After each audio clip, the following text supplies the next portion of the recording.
Everyone, today my topic is conditional probability. अब conditional probability का क्या मतलब, सिंपल आपको प्रोबेबिलिटी का तो पता नहीं से क्या फ़र्क पड़ता है हमारे आंसर में, वो बताएंगे। तो पहले तो एक क्वेश्चन लिखो, ए डाइस इज रोल। अभी तो ये सिंपल प्रोबेबिलिटी का क्वेश्चन है, ठीक है। Find the probability of odd number. अब ये सिंपल तो आप सबको इसका आंसर तो पता ही होगा। सिंपल 8-9 क्लास का आंसर है। इसका आंसर तो हो जाएगा 3/6। आई होप कि सबको पता हो। इसमें बोला कि ए डाइस रोल किया करते हैं तो find the probability of odd number. तो number of elements in event में कितने आ जाएंगे। ओड नंबर कौन कौन से हो गए, 1, 3, 5। तो ये 3 ओड नंबर हो गए। और number of elements in sample space 6, तो 3/6 इसका आंसर आ जाएगा, ठीक है। बट अब इस क्वेश्चन में अगर मैं इस क्वेश्चन को थोड़ा सा चेंज कर दूँ, अब इसी क्वेश्चन को मैंने कंडीशन लगा दी, आउटकम इज प्राइम नंबर। अब बोलो, अब इसका आंसर क्या है, 3/6 रहेगा। इसमें अव्वल मैंने लिखा ए डाइस इट और find the probability of odd number if it is given that outcome is prime number. मतलब हमें ये दिया गया कि आउटकम है वो प्राइम नंबर है। अब हमें निकालनी है ओड नंबर की प्रोबेबिलिटी। अब कैसे निकालेंगे, अब इसका सिंपल इसका तो एक फार्मूला होता है जो सबको बताया जाता है। एक बार वो फार्मूला भी आपको याद रखना है, बट इसका सिंपल भी समझ लो कि क्या मीनिंग होता है इस कंडीशनल प्रोबेबिलिटी का। सिंपल से इस फार्मूले का क्या मतलब होता है, इस ए मतलब कि जिस इवेंट की हमें निकालनी है, और बी वो इवेंट है जिसके इवेंट होने से हमारा इसका आंसर ही चेंज हो गया। ए बी कंडीशनल है, मतलब जो हमें दिया जाएगा, इट इज़ गिवन दैट वो इवेंट हो चुका होगा। बी के होने से ए का आंसर चेंज हो जाएगा। तो इसका क्या फॉर्मूला होगा, probability of A intersection B upon probability of B. Probability of A जहाँ पे बी की कंडीशन दी जाएगी जो दिया जाएगा, और ए की निकालनी है, और इसका फॉर्मूला आपको याद रख लेना है। और ए इंटरसेक्शन बी मैंने आपको फर्स्ट लेक्चर में बताया था, इंटरसेक्शन मतलब कॉमन एलिमेंट्स, ठीक है। अब इसका एक बार आप खुद सोचो क्या हो सकता है आंसर। हमने एक डाइस रोल किया तो हमारे पास 1, 2, 3, 4, 5, 6 आ सकता था, ठीक है। हमें निकालनी है ओड नंबर। ओड नंबर को हमने ए से डिनोट कर दिया ना। अब इसमें ओड नंबर कौन कौन से है, ओड नंबर है हमारे पास 3, 1, 5, ठीक है। लेकिन हमें ये वाला इवेंट दिया, हम मान लो बी इवेंट हमें दिया गया है, और बी में क्या है, आउटकम है वो प्राइम नंबर है। अब आउटकम है वो प्राइम नंबर है। अब इसमें प्राइम नंबर कौन कौन से हमारे पास, 1 नहीं है, 1 नेदर प्राइम नोर कंपोजिट, और 2 प्राइम नंबर है, 3 प्राइम। अब ए इंटरसेक्शन बी में कितने कौन कौन से एलिमेंट आ जाएंगे, ए इंटरसेक्शन बी में 3 आ जाएगा और 5 आ जाएगा, ठीक है। तो probability of A intersection B हमारे पास हो जाएंगी सिंपल 2/6, और प्रोबेबिलिटी ऑफ बी में कितने एलिमेंट्स है, 3/6। तो इसका सिंपल आंसर हो जाएगा फॉर्मूले में पुट करके 2/3, ठीक है। अब इस क्वेश्चन को आप खुद अंडरस्टैंडिंग करके समझो कि क्या है। मतलब कि हमें ये दिया गया कि आउटकम है ना वो एक प्राइम नंबर है। प्राइम नंबर के अलावा कुछ आउटकम आ ही नहीं सकता। पहले हमारे पास ये नंबर आ सकते थे, बट इन्होंने बोला कि ये दिया गया कि आउटकम है ना वो 2, 3 और 5 में से ही कोई होगा। मतलब हमारे कहीं ना कहीं सैम्पल स्पेस का ही साइज रिड्यूस हो गया है। अब बोले अब निकालो ओड नंबर की। अब ओड नंबर कौन कौन से आ सकते हैं, अब देखो, अब 3 और 5 आ सकता है, क्योंकि अब तो ओड नंबर 1 आ ही नहीं सकता, क्योंकि 1 तो इस सेट में है ही नहीं, क्योंकि हमें दिया कि आउटकम ही वो ही है, आउटकम ही प्राइम नंबर है। मतलब कहीं ना कहीं सैम्पल स्पेस का साइज रिड्यूस हो गया। तो अब इसकी क्या प्रोबेबिलिटी होगी, सिंपल 2/3, क्योंकि अब इसमें 3 और 5 भी आ सकते हैं, क्योंकि इसमें और नंबर 2, 3, 5 में 3 और 5 भी है। तो 2 number of elements in event, इस इवेंट में कितने हैं, 2 हो जाएंगे, और टोटल कितने हैं, 3। तो 2/3 अगर सिंपल समझ के करना है तो समझ के कर लो। बाकी मैं अब आपको ना एक मैथ्स के एनसीईआरटी की बुक के क्वेश्चन, ये मैथ्स की एनसीईआरटी की 12th क्लास की बुक है। अब इसके क्वेश्चंस देखो, पहले से ले 5 क्वेश्चन तक तो सिंपल फार्मूला है, उसमें फार्मूले के अलावा कुछ नहीं लगेगा आपको। बस ये वाला फार्मूला भी बताया मैंने, probability of A by B is equal to probability of A intersection B upon probability of B. तो इस सारे क्वेश्चन में ना पहले से 5 तक सिंपल से ही है, इसके अलावा कोई फॉर्मूला नहीं लगेगा। हाँ, एक यूनियन और इंटरसेक्शन का फॉर्मूला जो कि मैंने फर्स्ट लेक्चर में आपको बताया था कि यूनियन दिया जाता है तो इंटरसेक्शन कैसे निकालते हैं। तो बाकी सारे क्वेश्चन देखो सिंपल है, मतलब कि ये पूरी एक्सरसाइज आपकी सिंपल हो जाएगी। अब अगले क्वेश्चन में आ जाओ। अगले क्वेश्चन चलो ये वाला क्वेश्चन बनाती हूँ मैं।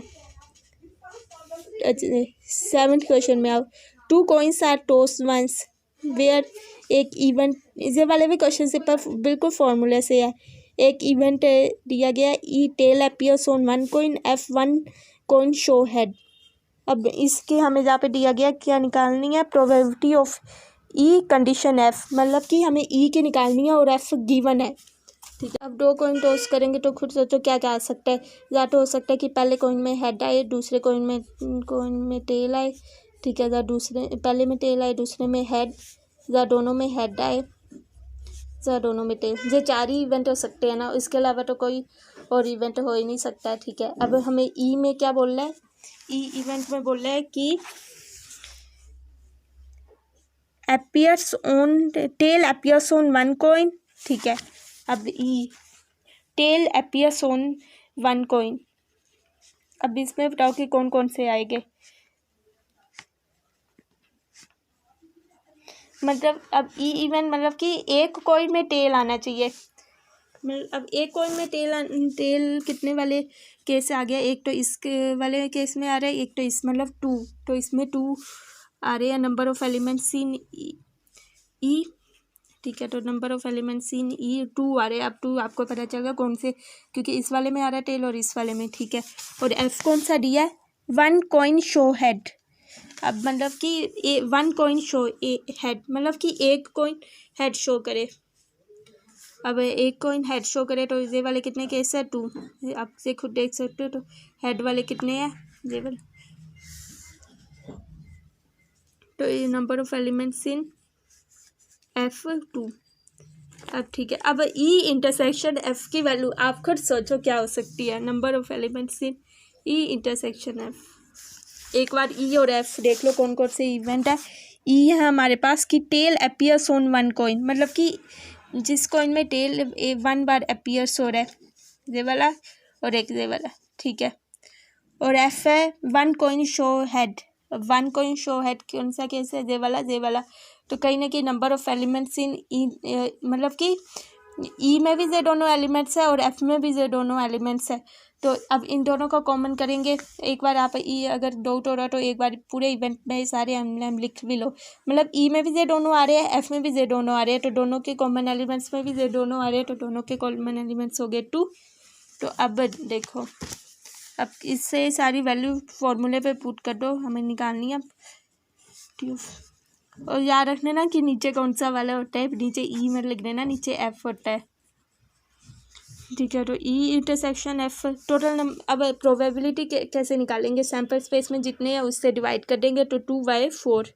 सैम्पल स्पेस में कितने हैं, 4, तो एलिमेंट है तो 2/4, 1/2 हो जाएगी। तो 1/2 प्रोबेबिलिटी ऑफ एफ 1/2, तो इसका सिंपल आंसर आ गया 1। अब इस क्वेश्चन का सेकंड पार्ट भी देखो। अब सेकंड पार्ट भी एक बार ओरली बता देती हूँ, आपसे खुद करना। इवेंट में बता देती हूँ कि कौन कौन से आएंगे। अब ई इवेंट बोला नो टेल अपीयर्स। अब नो टेल अपीयर्स मतलब कि कौन कौन से केस हैं जिसमें टेल है ही नहीं, वो तो कौन कौन से वो आपको सामने दिख रहा है। ये 3 इवेंट्स है, तो नंबर ऑफ एलिमेंट्स इन ई 3 आ जाएंगे कि जिसमें, अच्छा सॉरी जहाँ पे दिया गया कि नो टेल अपीयर्स, मतलब कि जिसमें टेल है ही नहीं, तो वो कौन सा केस आएगा, वो ये एक ही केस आएगा। ठीक है, तो ई में आ जाएंगे 1, ई में नंबर ऑफ एलिमेंट्स इन ई 1 आ जाएगा। ठीक है, और एफ में कौन कौन से आ जाएंगे, नो एड अपीयर्स, मतलब कि जिस केस में एड तो आया ही नहीं है। अब एड किस केस में नहीं आया, ये वाला। ठीक है, तो number of elements in F 1। अब number of elements in E intersection F. अब बताओ ई इंटरसेक्शन एफ में कोई कॉमन एलिमेंट देख रहा है। ई में हमारे पास ये आ गया, एफ में ये वाला आ गया। ठीक है,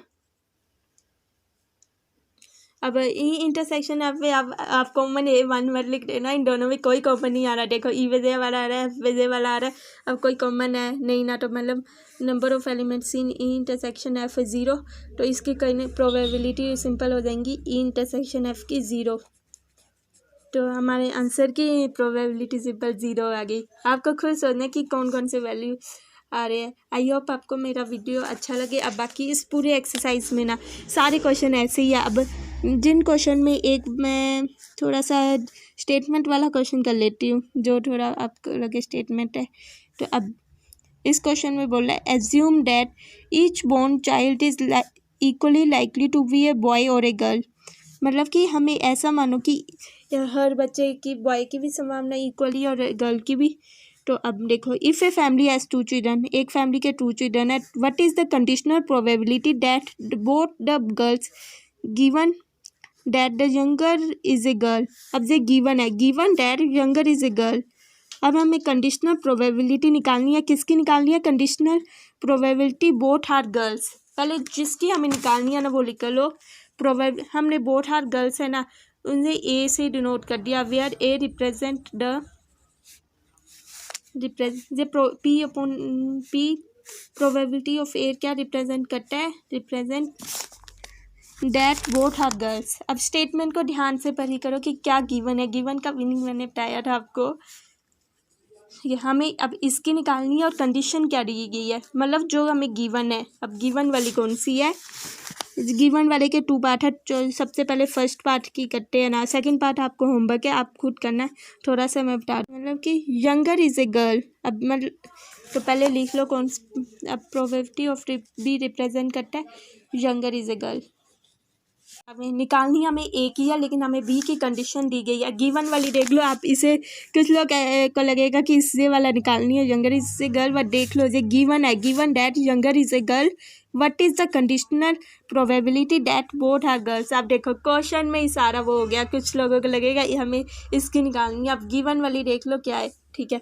अब होगी हमें, अब देखो एक फैमिली में, अब एक फैमिली में क्या क्या हो सकता है, दोनों बच्चे तो एक बार सैम्पल स्पेस में क्या हो सकता है पहले देख लो। मान लो वो दोनों पहले तो पहला बॉय हो दूसरा भी बॉय हो, ठीक है, ये हो सकता है।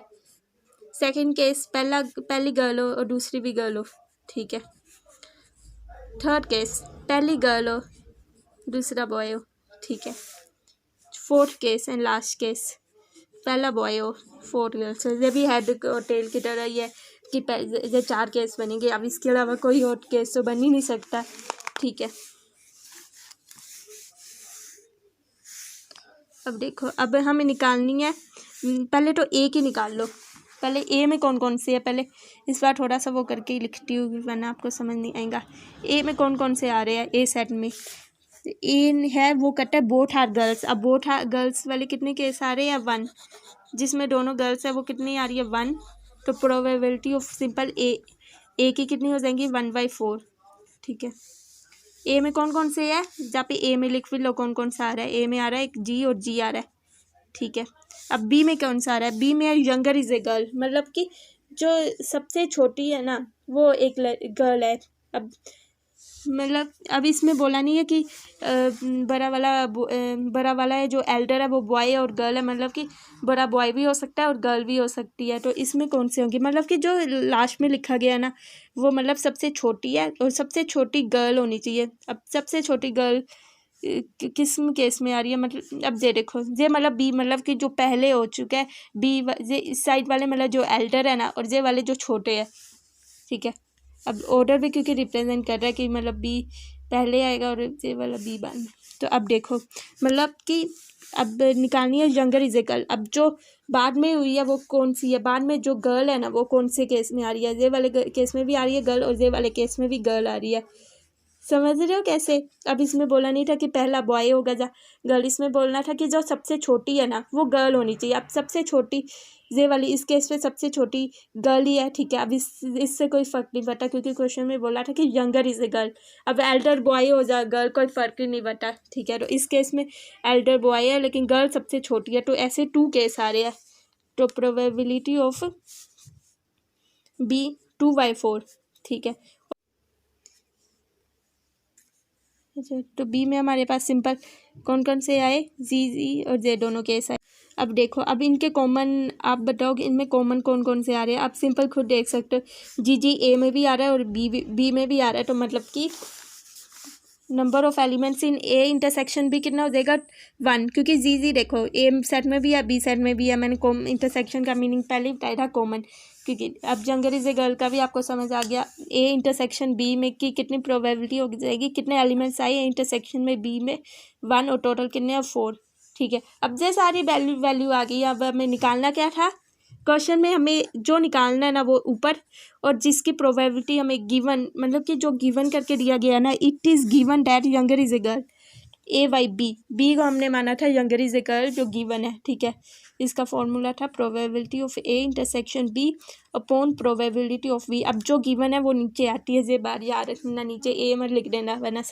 अब इसके सारे वैल्यू मैंने अभी निकाल दी। ए इंटरसेक्शन बी 1/4 और प्रोबेबिलिटी ऑफ बी की वैल्यू कितनी थी 2/4, तो इसके सिंपल 4 से 4 1/2 का आंसर आ गया। देखो कितना क्वेश्चन था, इजी था। अब इसका सेकंड पार्ट भी एक बार मैं ओरली बता ही देती हूँ।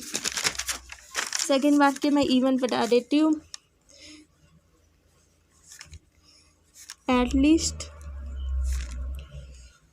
1 इज ए गर्ल, मतलब कि अब देखो, अब हमारे पास थी कौन कौन से इवेंट हो रहे थे। एक तो गर्ल बॉय हो सकता, गर्ल बॉय हो सकता था, बॉय हो सकता था, या तो जो पहले रिप्रेजेंट कर रहे हैं ना वो मतलब कि सबसे पहला सबसे बड़ा वाला है। सबसे पहले वो गर्ल हुई, फिर दूसरे बाद ये गर्ल हुई। ठीक है, अब बॉय, फिर बॉय और गर्ल। अब इस सेकेंड पार्ट में बोला है एटलीस्ट 1 इज ए गर्ल, और ये भी गिवन है, गिवन वाले हमें दिए गए हैं। देखो अब इसमें भी ना ए वाला इवेंट तो सेम ही है। अब ए वाले इवेंट पिछले क्वेश्चन की तरह मैं निकाल ही चुकी हूँ, दो बार क्यों निकालूंगी। ए की क्या वैल्यू आई थी, ए में हमारे पास जी था और 1/4 आई थी, क्योंकि इसी क्वेश्चन में बोथ आर गर्ल्स की निकालनी है, और बोथ आर गर्ल्स की कौन सा केस में रहता है ये वाला, और इसकी प्रोबेबिलिटी 1/4 आ गई थी। अब इसमें बी वाला चेंज है, बी इवेंट जो गिवन है ना वो चेंज कर दिया। एटलीस्ट 1 इज ए गर्ल, मतलब कि एक से कम एक लड़की हो। एटलीस्ट मतलब कि मिनिमम 1 गर्ल हो, मतलब 2 भी हो सकती है और 2, तो मतलब इसमें वो वाले केस है इसमें जिसमें 1 गर्ल हो, और एंड वो वाले केस जिसमें दोनों गर्ल हो। ठीक है, वो वाले केस भी हो गए और वो वाले केस भी जिसमें दोनों गर्ल्स हो। तो ऐसे कितने केस आ रहे हैं आप खुद देख सकते हो, ये वाला और ये वाला 2 केस आ रहे हो। एटलीस्ट मतलब कि वो वाले केस लेने पड़ेंगे जिसमें कम से कम एक तो। अब वो वाले केस नहीं आएंगे जिसमें गर्ल ही, और ये वाले भी आ जाएगा। अब वो वाले केस मतलब नहीं आएंगे जिसमें कोई गर्ल ही ना हो, मतलब बी वाले में कोई। आप समझते हो एटलीस्ट का मतलब क्या है, एटलीस्ट मतलब कम से कम एक तो गर्ल हो भाई, एक गर्ल हो, एक से ज़्यादा भी हो सकती है, बट 0 गर्ल वाला केस नहीं आएगा। अब 0 गर्ल वाला जे केस नहीं आएगा। जे देखो फॉर्मूले में वैल्यू पुट करो, कितना इजी क्वेश्चन है। अब मैं जो दिया उसे नीचे लिखते हैं ना, तो सिंपल फॉर्मूले में मैंने वैल्यू पुट की है। ए इंटरसेक्शन बी की 1/4 आई थी और बी की आई थी हमारे पास 3/4, तो सिंपल 1/3 आ गई। आई होप आपको मेरा वीडियो अच्छा लगे।